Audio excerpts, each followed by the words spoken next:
और तीसरा हमने देखा कि कैसे एक परमेश्वर तीन व्यक्तियों में अलग अलग है।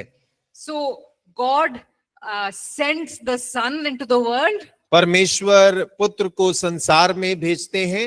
So they are two separate persons. दोनों अलग अलग व्यक्ति हैं।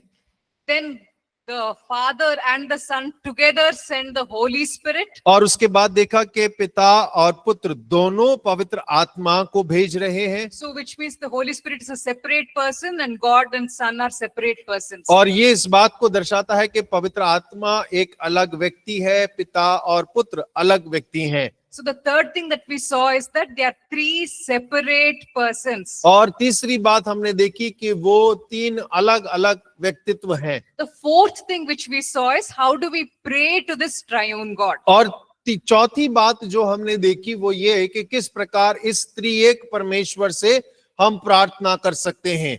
Now the next thing which we will look at is how do we get baptized in this triune God. और अब हम देखेंगे कि किस प्रकार हम इस त्रिएक परमेश्वर में बपतिस्मा पा सकते हैं।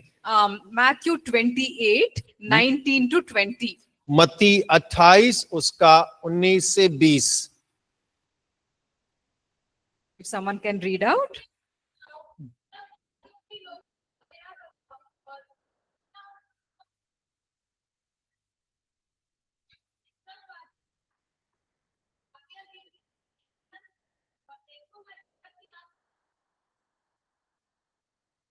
Yeah.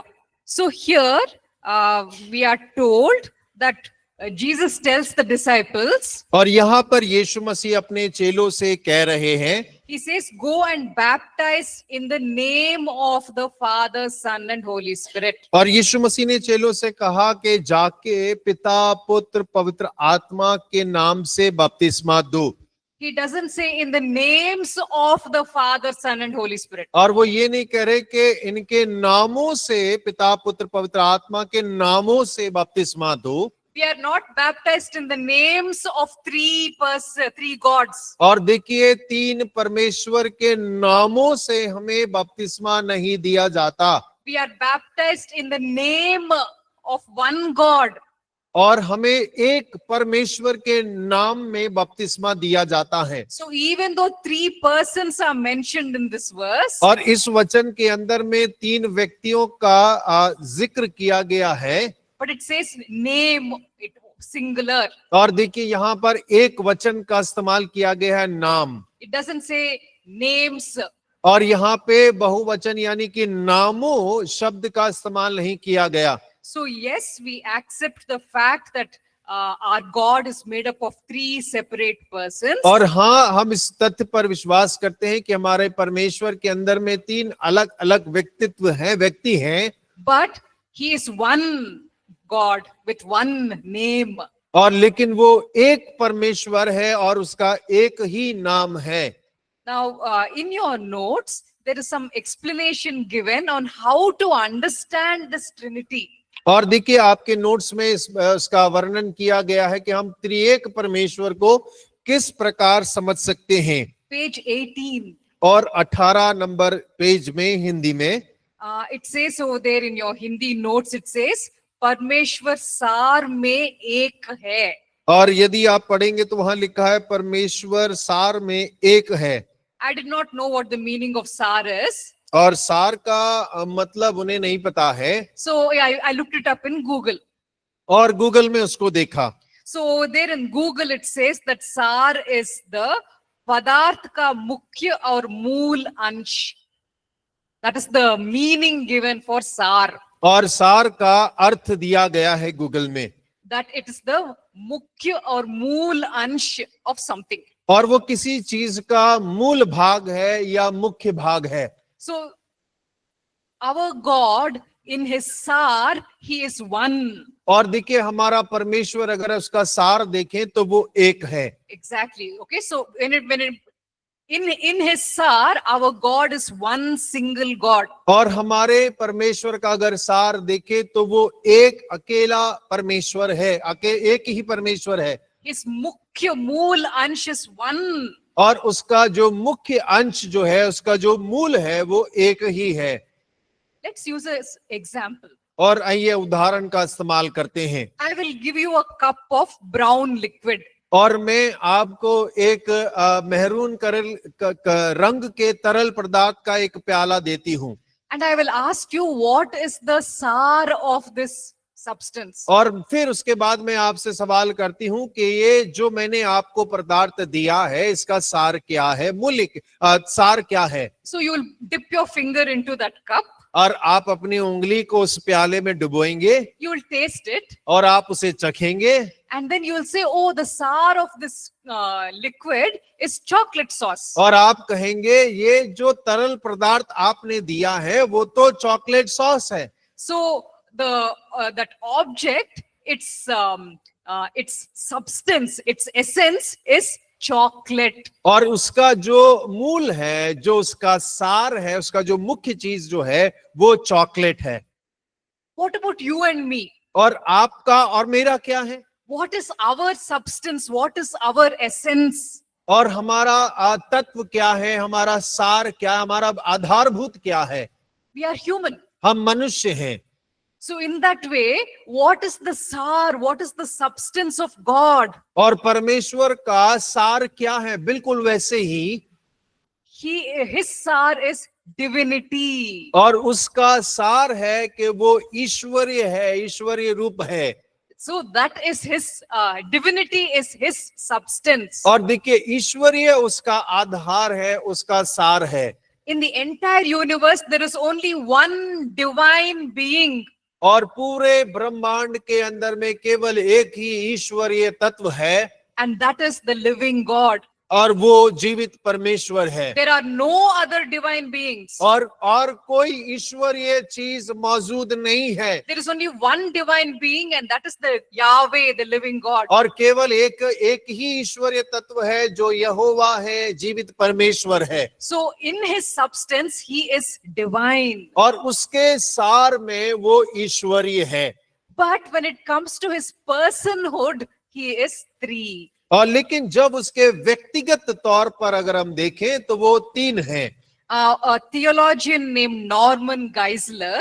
और देखिए एक दार्शनिक थे Norman Geisler. और नॉर्मन गाइजलर उनका नाम था।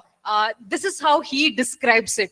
और देखिए उन्होंने इस प्रकार से इसको बतलाया। He says, essence is what you are. और वो कहते हैं सार वो कि आप क्या चीज, आप कौन हैं, क्या चीज हैं। Yeah, exactly. You know, essence is what you are. और जो सार है वो ये है कि आप क्या चीज हैं। Person, on the other hand, is who you are. और व्यक्ति का देखे तो वो ये है कि आप कौन हैं। So sar is क्या है आप, और सार का अर्थ है कि आप क्या हैं। but person is who are you. और व्यक्तित्व को देखे तो आप कौन हैं। So in that way we can try to understand this triune God. और उसमें हम इस त्रिएक परमेश्वर को समझने का प्रयास कर सकते हैं। Our God, what is he? और हमारा परमेश्वर क्या है? Divine, divinity. और वो दैविक है, ईश्वरीय रूप है उसका। Who is he? और वो कौन है? Three persons. और वो तीन व्यक्तित्व रखता है। So his what is his divinity? और देखिए वो क्या है, वो उसका ईश्वरीय रूप दर्शाता है। Who is he? His three persons. और वो कौन है, उसके अंदर में तीन व्यक्तित्व नजर आते हैं। Okay, so that's one way of trying to understand the Trinity, the triune nature of God. और ये एक और तरीका है कि हम अपने त्रिएक परमेश्वर के स्वभाव को समझने का प्रयास कर सकते हैं। Okay, let's look at 1 John chapter 4 verse 12. और पहला यूहन्ना 4 अध्याय उसका 12 वचन हम देखें। Someone can read out. कोई भी पढ़ सकते हैं। पहला यूहन्ना 4 उसका 12।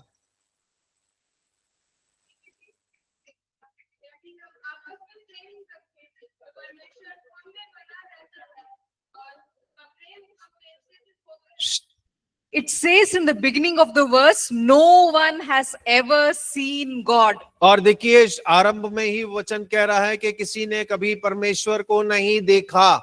So none of us can see God, और हम में से कोई परमेश्वर को नहीं देख सकता, But if we could see him with our eyes, और यदि हम अपनी आंखों से देख सकते, we would see one God, not three. We would see one God. और हम केवल एक ही परमेश्वर को देखते, तीन नहीं देखते। But we would understand that this one God has three persons. और लेकिन हम इस बात को समझते हैं कि एक परमेश्वर के अंदर में तीन व्यक्तित्व हैं। So, in the early church, there was a wrong understanding of false teaching. और देखिए, प्रथम कलीसिया के अंदर में एक गलत विचार या गलत शिक्षा आ गई थी। Some people started saying, और कुछ लोग ये कहने शुरू कर दिए, they said, God has got three different shapes, three different forms. और लोगों ने ये कहना शुरू कर दिया था कि परमेश्वर के तीन आकार हैं, तीन स्वरूप, तीन व्यक्ति हैं। Not Vyakti, they were saying about Swarup. और वो स्वरूप है, तीन स्वरूप हैं। So they said when God was creating, he appeared in the form of Father. और वो कहते हैं कि जब परमेश्वर रचना कर रहा था तब वो पिता के रूप में वहां था। And then when he came to the earth, he came in the form of the Son. और जब वो पृथ्वी पर आया तो वो बेटे के रूप में आया। And now when he's working in the church, he's working in the form of the Holy Spirit. और लेकिन अभी जब वो कलीसियाओं के अंदर में काम कर रहा है तो पवित्र आत्मा के रूप में वो कलीसिया में काम कर रहा है। So they started saying that there is one God, but he has got three different shapes or three different forms. और वो ये कहने लग गए कि परमेश्वर जरूर एक है लेकिन उसके तीन अलग अलग रूप हैं। But we don't see that in Matthew chapter 3 verse 16 and 17. लेकिन मत्ती तीसरा अध्याय उसका 16 और 17 में हम ऐसा नहीं देखते। If someone can read out Matthew 3, 16 and 17. कोई भी मत्ती तीसरा अध्याय उसका 16 और 17 पढ़ सकते हैं।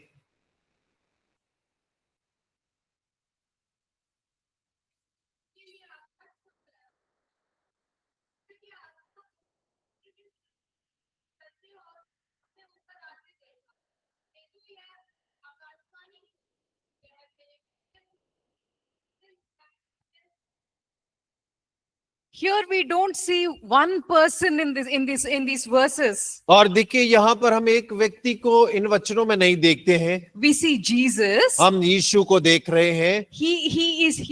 It says Jesus saw the Spirit of God descending. और वहां लिखा है यीशु ने परमेश्वर की आत्मा को उतरते हुए देखा। So Jesus, a separate person, sees the Spirit, a separate person descending. और यीशु मसीह एक अलग व्यक्ति है और वो देख रहा है पवित्र आत्मा जो दूसरे व्यक्तित्व में उसके ऊपर उतर रहा है। And then he hears a voice which is saying, "This is my son." और उसके बाद वो एक आवाज सुनता है जो कह रही है कि ये मेरा प्रिय पुत्र है। And that is the voice of the Father. और जो कि पिता की आवाज है। So there were three separate persons in these verses. और इन वचनों के अंदर में तीन अलग अलग व्यक्ति नजर आते हैं। We are not seeing one person in three forms. और हम यहाँ एक व्यक्ति को तीन अलग अलग रूप में नहीं देख रहे हैं। We are actually seeing three separate persons. और हम यहाँ पर तीन अलग अलग व्यक्तियों को देखते हैं। So sometimes the father doesn't become the son.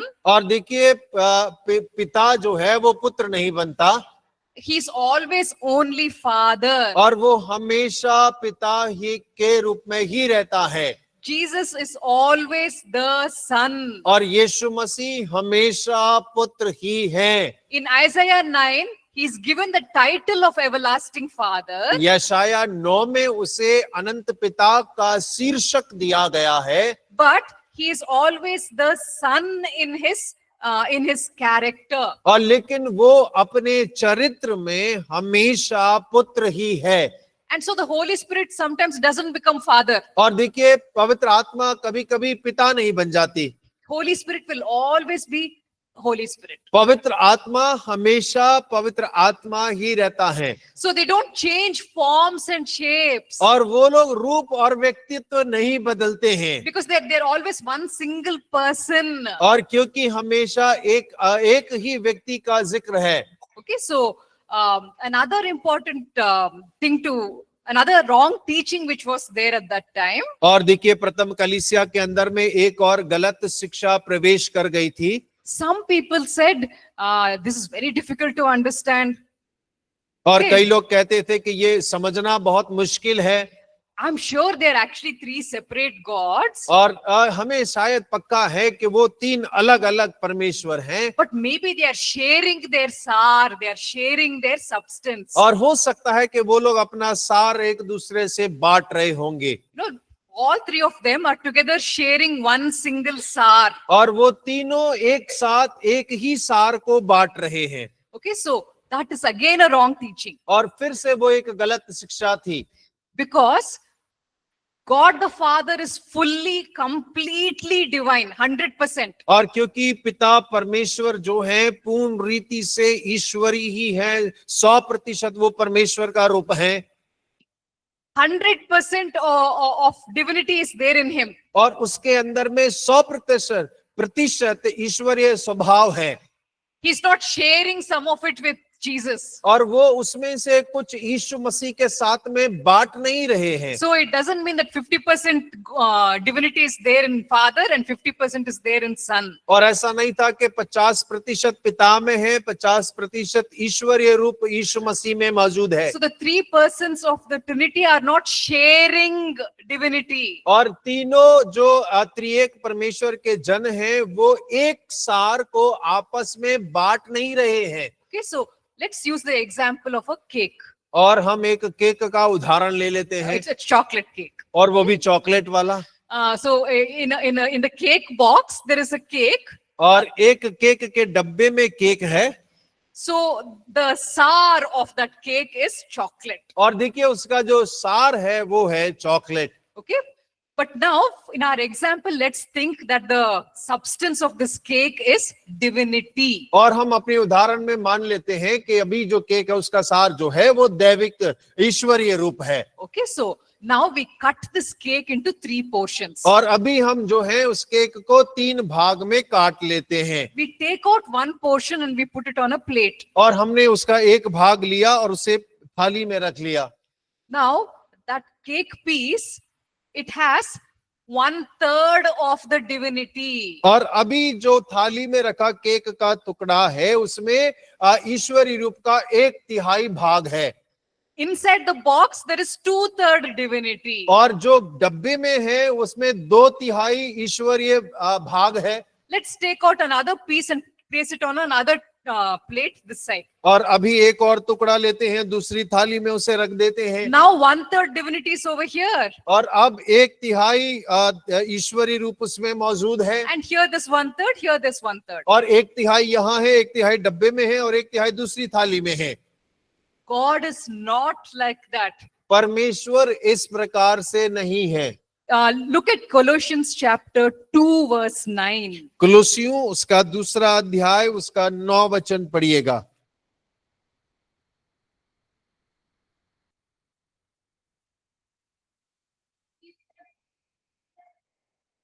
ईश्वरत्व।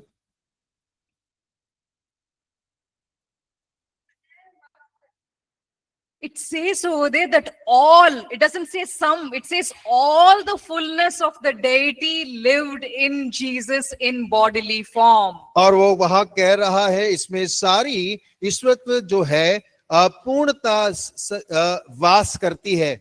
So the word sari is used over there, is it? Yes. So all of the divinity was there in Jesus. और सारी ईश्वरत्व जो है यीशु मसीह में वास करती है। 1/3 of the divinity was not there in Jesus. और ऐसा नहीं है कि 1/3 ईश्वरीय रूप यीशु मसीह में मौजूद है। It says all of the fullness of the deity lived in Christ in bodily form. और वो कहता है कि यीशु मसीह की देह के अंदर में सारी ईश्वरीय रूप जो है वो वास करता है।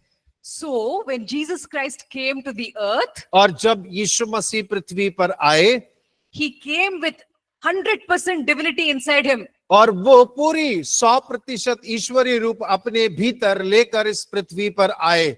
And when Jesus was here on the earth ministering, और जब यीशु मसीह पृथ्वी के ऊपर में सेवकाई कर रहे थे, God the Father was seated on the throne in heaven. और पिता परमेश्वर स्वर्ग में सिंहासन पर बैठे हैं, He had 100% divinity in him. और उनके अंदर ईश्वरत्व जो है 100% उनमें भी मौजूद है। In the same way, the Holy Spirit also had 100% divinity inside him. और वैसे ही पवित्र आत्मा के भीतर भी 100% ईश्वरीय रूप मौजूद है। So they are not sharing small portions of divinity. और ऐसा नहीं है कि एक ही ईश्वरीय भाग को या सार को वो तीनों थोड़ा थोड़ा आपस में बांट रहे हैं। Each of them is fully, completely divine. और तीनों अपने आप में पूरी रीति से ईश्वरीय हैं। That is why when Jesus Christ died on the cross, और इसी कारण जब यीशु मसीह क्रूस पर मरे, God did not die. और परमेश्वर नहीं मरा, God the Father was fully 100% divine, और पिता परमेश्वर 100% ईश्वरीय है, and he was alive. और वो जिंदा थे। The Holy Spirit was 100% divine, and he was also alive. पवित्र आत्मा भी 100% ईश्वरी ही, और वो 100% जीवित भी थी। Only Jesus Christ died on the cross. केवल यीशु मसीह ही थे जो क्रूस पर मरे, So God did not die. और परमेश्वर नहीं मरा। It was only one person of the Godhead who sacrificed his life. और देखिए, त्रिएक परमेश्वर का केवल एक ही जन जिसने क्रूस पर अपने जीवन का बलिदान दिया। Okay, so this is the description that we get about the triune God in the Bible. और देखिए, यही वो वर्णन है जो त्रिएक परमेश्वर के बारे में हम बाइबल के अंदर में पाते हैं। It is difficult to understand. और ये जरूर समझने में मुश्किल है। We cannot fully, completely understand how it is possible. और हम पूरी रीति से समझ नहीं पाएंगे कि ये कैसे संभव है, But it is a truth. लेकिन ये सत्य है। So we accept this truth by faith. और हम इस सत्य को विश्वास के द्वारा ग्रहण करते हैं। In our mind, we may not be able to fully understand. हो सकता है कि आपके दिमाग में या हम अपने दिमाग में इसे पूरी रीति से समझ नहीं पाएंगे, But in our spirit, by faith, we accept and say, yes, Lord, this is true. और लेकिन आत्मा में हम विश्वास के द्वारा इसे ग्रहण करते हैं और कहते हैं, हाँ प्रभु सत्य है, और इसे हम ग्रहण करते हैं।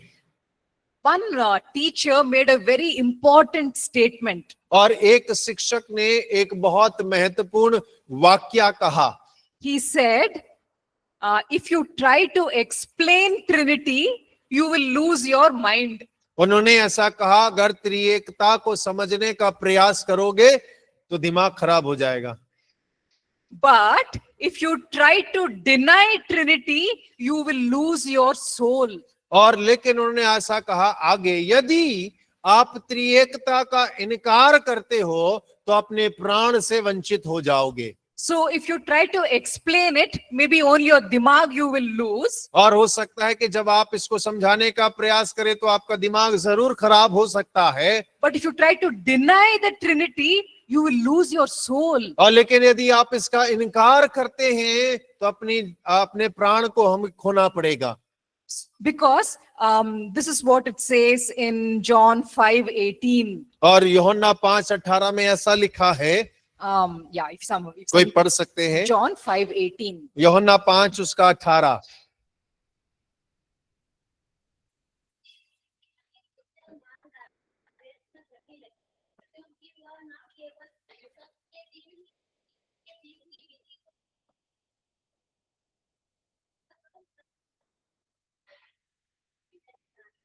The people in this verse were trying to kill Jesus. और देखिए, इस वचन के अंदर में लोग जो हैं यीशु मसीह को मारने का प्रयास कर रहे हैं।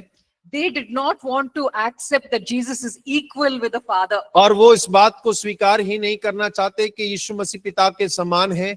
They were denying the Trinity. और वो त्रिएकता का इनकार कर रहे हैं। So anyone who denies the Trinity and the equal status of Father, Son, and Holy Spirit is in risk of losing their soul. और देखिए, जो कोई त्रिएक परमेश्वर या पिता पुत्र पवित्र आत्मा की एक समानता का इनकार करने का खतरा मोल लेता है, वो अपने प्राण खोने का खतरा मोल लेता है। So that is why even though we may not understand Trinity with our mind, और भले ही हम अपने दिमाग से त्रिएकता के बारे में ना समझ पाए, by faith we accept it. और लेकिन विश्वास के द्वारा हम उसे ग्रहण करते हैं। And we say, yes, Lord, we know the Father is fully divine, Jesus is fully divine, the Holy Spirit is fully divine. और हम इस बात को कहते हैं, पिता, हम विश्वास करते हैं और विश्वास के द्वारा इस बात को मानते हैं कि परमेश्वर भी पूर्ण रीति से ईश्वर हैं,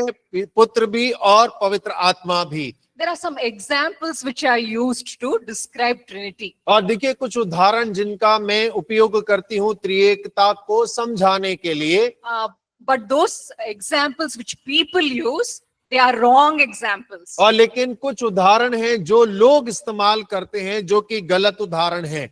They use the example of an egg और वो लोग अंडे का इस्तेमाल करते हैं, because egg has got the shell and the white portion and the yellow portion. और क्योंकि अंडे के अंदर में 3 भाग होते हैं, ऊपर का छिलका, सफेद भाग और उसका पीला भाग।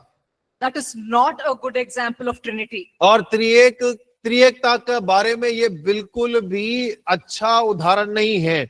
The shell is a different substance, the white portion is a different substance, the yellow is again a different substance. और देखें तो उसका जो छिलका है उसका तत्व जो है बिल्कुल अलग होता है, उसका सफेद वाले भाग का अलग होता है, और जो पीला भाग है उसका तत्व बिल्कुल अलग होता है। But the three persons of the Trinity are one single substance, divinity. और ये त्रिएक परमेश्वर का केवल एक ही सार है और वो ईश्वरीय है। So the egg is not a good example. और अंडा जो है वो सही उदाहरण नहीं है। They also use the example of water. और कई लोग जो है पानी का भी इस्तेमाल करते हैं उदाहरण के रूप में, Because they say water is solid and liquid and gas. और वो ये कहते हैं कि पानी ठोस भी होता है, तरल भी होता है और गैस भी होता है। But again, this is not a good example और फिर से कहेंगे कि ये अच्छा उदाहरण नहीं है, because the water cannot be solid and liquid at the same time, in the same moment. और देखिए, पानी एक ही क्षण में, एक ही समय पर, एक ही स्थान पर दोनों नहीं हो सकता, ना वो ठोस और तरल दोनों एक साथ नहीं हो सकता। But when we look at our God, He is Father, Son, Holy Spirit at the same time, same moment. और लेकिन अगर हम अपने परमेश्वर को देखें तो पिता, पुत्र, पवित्र आत्मा एक ही समय पर, एक ही जगह में, एक साथ में है। So water can only be one thing at one time. और पानी एक समय पे एक ही चीज हो सकता है। So that's also not a very good example. और वो भी कोई अच्छा उदाहरण नहीं है। So that is why we simply accept by faith that our God is one, but He is in three persons. और इसीलिए साधारण रीति से, विश्वास से हम इस बात को ग्रहण कर लेते हैं, हमारा परमेश्वर द्वितीय एक परमेश्वर है, लेकिन 3 अलग व्यक्ति हैं। Okay, so if you have any questions, we will consider those. Otherwise, we will get into our next doctrine. और देखिए, यदि आपके पास में कोई प्रश्न है तो पूछ सकते हैं, अन्यथा हम अपने अगले सिद्धांत में चलेंगे। All right. So we will now be looking at the doctrine of humanity or doctrine of man. और अभी हम जो है मनुष्य के सिद्धांतों के बारे में अध्ययन करेंगे। Some people, they say that the first 11 chapters of Genesis are stories. और देखिए, कई लोग कहते हैं कि उत्पत्ति के जो पहले 11 अध्याय हैं वो कहानी है, They are just stories, not real incidents. और वो केवल कहानी मात्र है, सच्ची घटना नहीं है। They say God used stories to talk about spiritual truths. और वो लोग कहते हैं कि परमेश्वर ने कहानी का इस्तेमाल कर कर सत्य को समझाने का प्रयास किया है। But the truth is, the first 11 chapters of Genesis are real historical events. और लेकिन सत्य ये है कि उत्पत्ति के पहले 11 अध्याय जो हैं ऐतिहासिक घटनाओं के वर्णन हैं जो हुए हैं। They are not just stories, they are history, they are historical events. और वो कहानी नहीं है, वो ऐतिहासिक घटनाएं हैं, सत्य हैं। This is what Paul says in Romans chapter 5, और देखिए रोमियो 5 अध्याय में पौलुस कहते हैं verses 12 to 14. और 12 से 14 में, Maybe you can read out only just verse 12. और केवल 12 वचन आप पढ़ सकते हैं।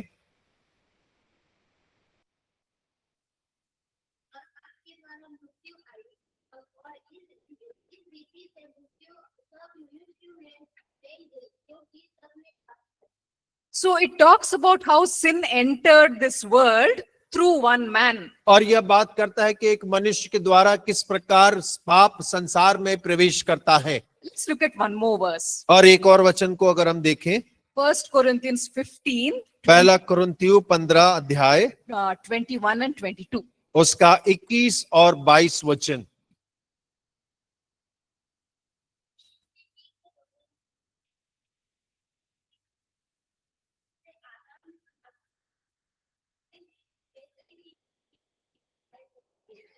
Everybody accepts that sin is a historical reality. और हर एक व्यक्ति इस बात पर स्वीकार करता है कि जो पाप है वो एक ऐतिहासिक घटना है। Nobody says it's imaginary. और कोई नहीं कहता है कि ये एक काल्पनिक है। When we look at the world, we see so much wrongdoing happen, which is going on. और हम जब संसार को देखते हैं तो देख पाते हैं कि बहुत सारी गलत क्रियाएं हो रही हैं। There's injustice, there's murder. और अन्याय है, कत्ल है। So sin is a historical reality. और पाप जो है वो एक ऐतिहासिक सच्चाई है। And this sinful reality, it came through a actual historical person. और ये जो पापी स्वभाव या क्रिया है वो एक ऐतिहासिक हकीकत के व्यक्ति के द्वारा इस संसार में आता है। So Adam is not just some imaginary story figure. और आदम कोई काल्पनिक कहानी का किरदार नहीं है। When he did something, it resulted in actions which we are seeing even today. और उसने कुछ ऐसे कार्य को किया जिसके परिणाम स्वरूप आज भी कई बातों को हम संसार में देख पाते और अनुभव करते हैं। And so Jesus Christ had to come into the world to rectify what Adam did. और यीशु मसीह को संसार में आना पड़ा उस कार्य को सही करने के लिए जो आदम ने गलत कर दिया था। So Adam and Eve are not fictional characters, they are real historical people. आदम और हव्वा कोई काल्पनिक किरदार नहीं, लेकिन हकीकत में वो जीवित प्राणी थे। And we are the descendants from Adam and Eve. और हम जो हैं आदम और हव्वा के वंशज हैं। And we are special in God's eyes. और हम परमेश्वर की नजर में बहुत महत्व कीमती हैं। Humans were created by God in a very special manner. और मनुष्य जो है परमेश्वर के द्वारा एक विशेष रीति से रचा गया है। If we were to look at Hebrews 11 verse 3. और यदि हम देखें तो इब्रानी 11 अध्याय उसका 3 वचन पढ़ेंगे।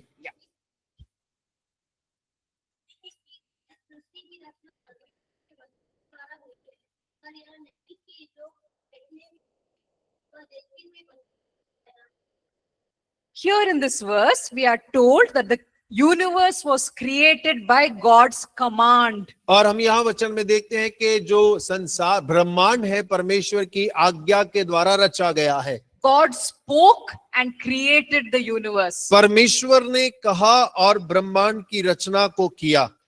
How did he create the animals and the birds and the fish? और कैसे परमेश्वर ने जानवरों की, पक्षियों की और भूमि की कैसे रचना को किया? In Genesis 1:20, what does it say? और उत्पत्ति 1 उसका 20 वचन क्या कहता है? If someone can read. कोई पढ़ सकते हैं?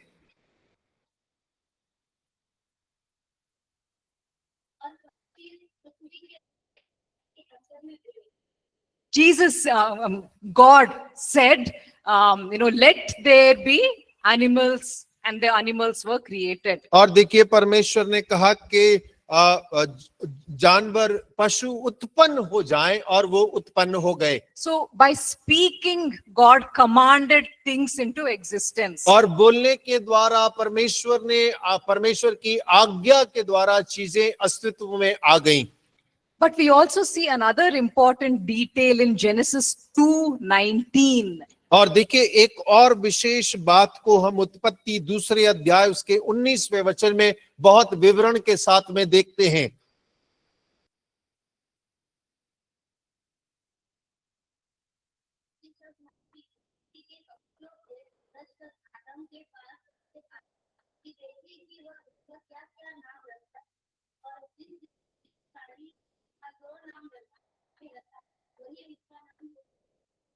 In this verse, it talks about what else God did to create the animals and the birds. और देखिए इस वचन में इस बात का जिक्र किया गया है कि जानवरों को पक्षियों को बनाने के लिए परमेश्वर ने और क्या किया। It says he formed them out of the ground. और वहां लिखा है कि उसने भूमि से उन सब को रचा। So it's not just human beings who were made from the ground. और ऐसा नहीं है कि केवल मानव जाति ही भूमि या मट्टी से रचा गया है। It says very clearly over here, now the Lord God had formed out of the ground all the wild animals and all the birds in the sky. और वहां पर लिखा हुआ है कि अब परमेश्वर ने भूमि से सारे जंगली जानवरों को, आकाश के पक्षियों को रचा है। Okay, so when it came to the planets and the stars, God spoke and just created them. और देखिए जब आकाश की या ग्रहों की, तारों की बात आई, परमेश्वर ने कहा और वो अस्तित्व में आ गए। But when it came to the birds and the animals, he made them from the ground. और जब पक्षियों की और जानवरों की बात आती है तो वो भूमि से, मट्टी से उन्हें रचता है। And then let's look at what God did with human beings. और आइए हम अब देखें कि परमेश्वर ने मनुष्य के साथ में क्या किया। Genesis 2:7. और उत्पत्ति 2 और उसका 7।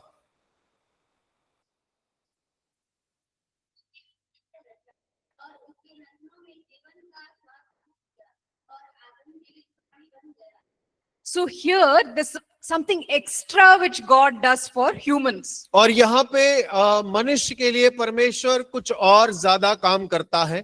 He makes him out of the ground. और उसने मट्टी से उसको रचा। In the same way, he made the animals and the birds out of the ground. और जैसे बिल्कुल वैसे ही जैसे उसने आकाश के पक्षियों को और जानवरों को बनाया था। But here he breathes into the nostrils of the man. और यहाँ पर मनुष्य के नथनों में वो अपने जीवन का श्वास फूंक रहा है। And that is why man becomes a spirit being. और यही कारण है कि मनुष्य जो है एक आत्मिक प्राणी बना।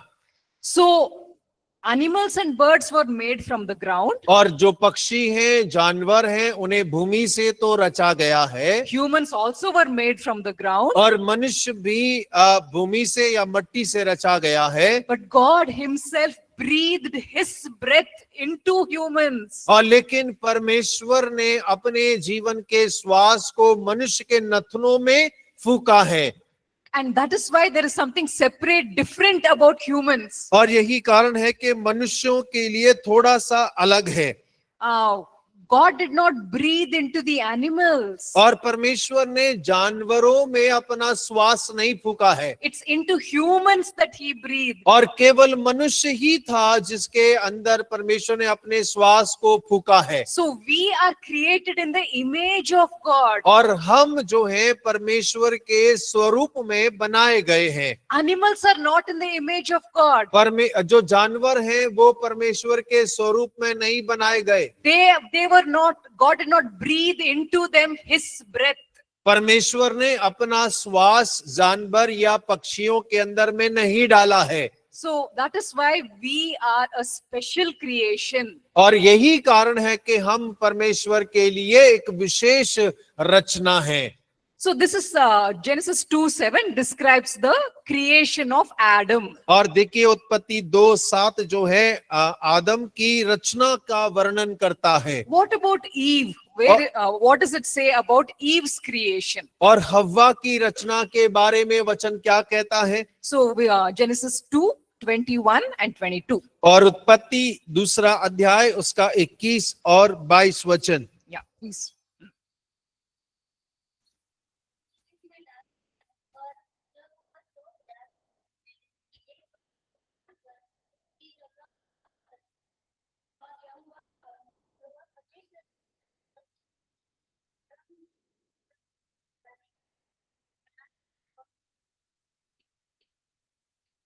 So Eve is not created from the ground. और देखिए हव्वा जो है वो मट्टी से तो नहीं रची गई। God takes a portion from Adam and makes her out of that portion. परमेश्वर ने आदम से एक भाग को निकाल कर उस भाग से हव्वा को रचा। Why didn't he just simply take some more mud and make Eve? और क्यों परमेश्वर ने थोड़ी सी और मट्टी लेकर हव्वा को नहीं बनाया? Because then Eve would be equal with the animals. और फिर जो है हव्वा जो है जानवरों के बराबर हो जाती। God made animals and birds from the mud. परमेश्वर ने जानवरों को और पक्षियों को मट्टी से बनाया। Eve also would have been made from the mud. और हव्वा को भी परमेश्वर मट्टी से बना सकता था। Then she would be like the animals. She would not be in the image of God. और तब वो जानवर पक्षियों के समान होती, परमेश्वर के स्वरूप में ना होती। So when God created Adam, he breathed into him and Adam became in the image of God. और देखिए परमेश्वर ने आदम को रचा, उसके बाद अपना श्वास फूंक दिया और आदम जो है परमेश्वर के स्वरूप में बन गया। So Eve also needs to be in the image of God. और तो हव्वा को भी आवश्यकता थी कि वो परमेश्वर के स्वरूप में रची जाए। That is why he takes a portion from Adam and then makes her. और यही कारण है कि परमेश्वर आदम में से एक पसली को निकाल कर हव्वा को रचता है। And that is why both of them are in the image of God. और यही कारण है कि दोनों के दोनों परमेश्वर के स्वरूप में रचे गए हैं। That is why we see what is written in Genesis 1:27. और वही हम देखते हैं 1:27 में जो लिखा है। If someone can read out. और उत्पत्ति 1:27 कोई भी पढ़ सकते हैं।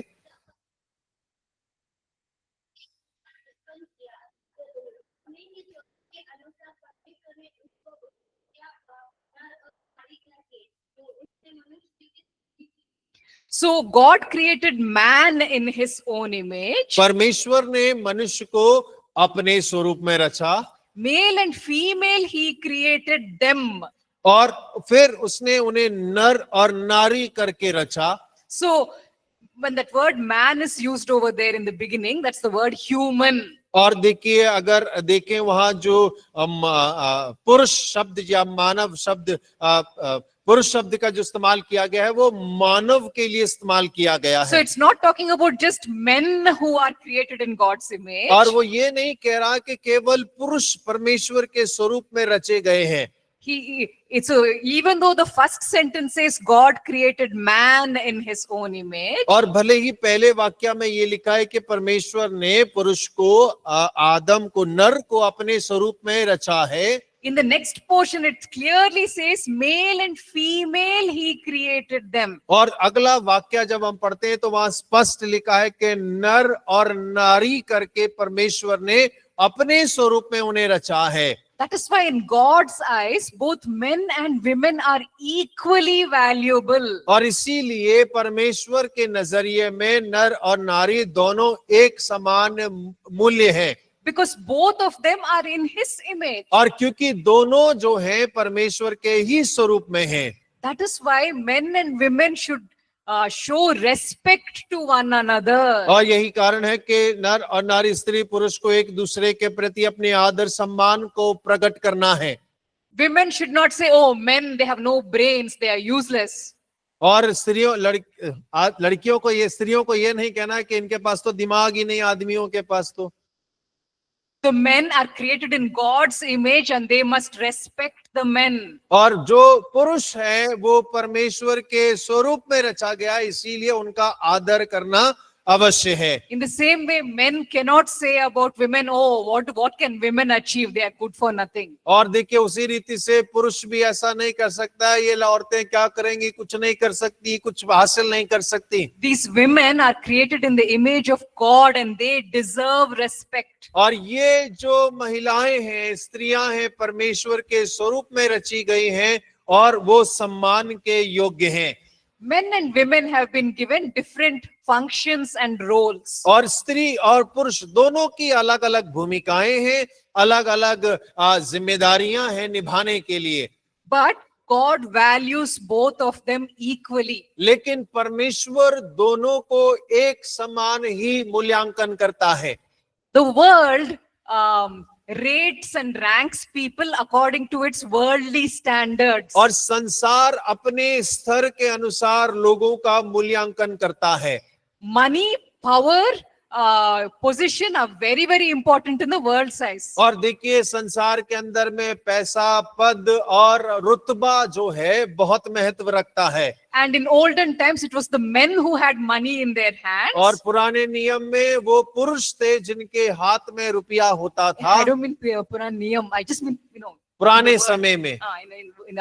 So that is why men were considered more important because they have money in their hand. और देखिए पुराने समय के अंदर में पुरुषों को ज्यादा महत्व दिया जाता था क्योंकि सारा पैसा उनके हाथ में होता था। Because the world can only think about money and position and power. और क्योंकि संसार केवल रुपया, रुतबा और ताकत के बारे में ही सोचता है। So let us not rate people the way the world rates people. और हो के जैसा संसार लोगों का मूल्यांकन करता है, हम वैसा मूल्यांकन नहीं करें।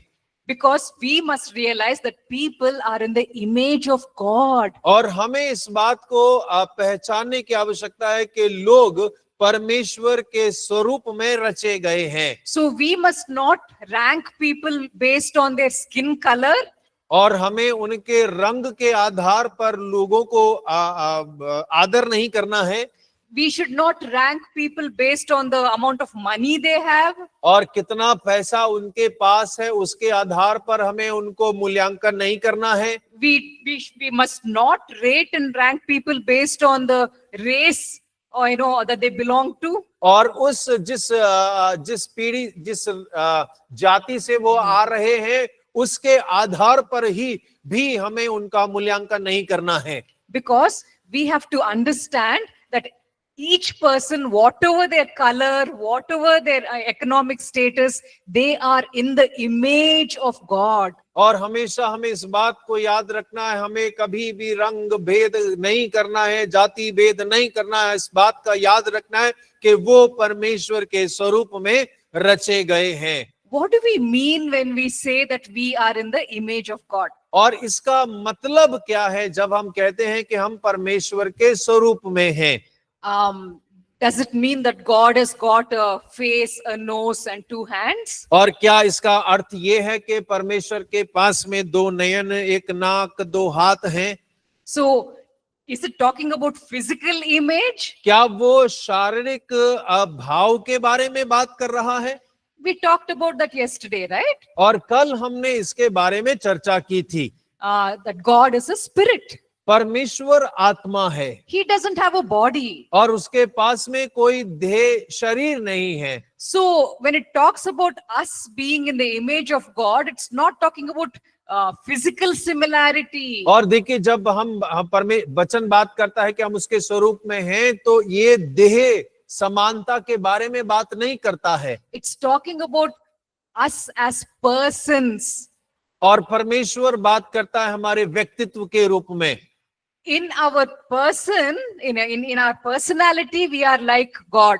और हम अपने व्यक्तित्व में हम परमेश्वर के समान हैं। The details of that are given on page 20 of your notes. और आपके नोट के 20वें पेज पर उसके सारा विवरण दिया गया है।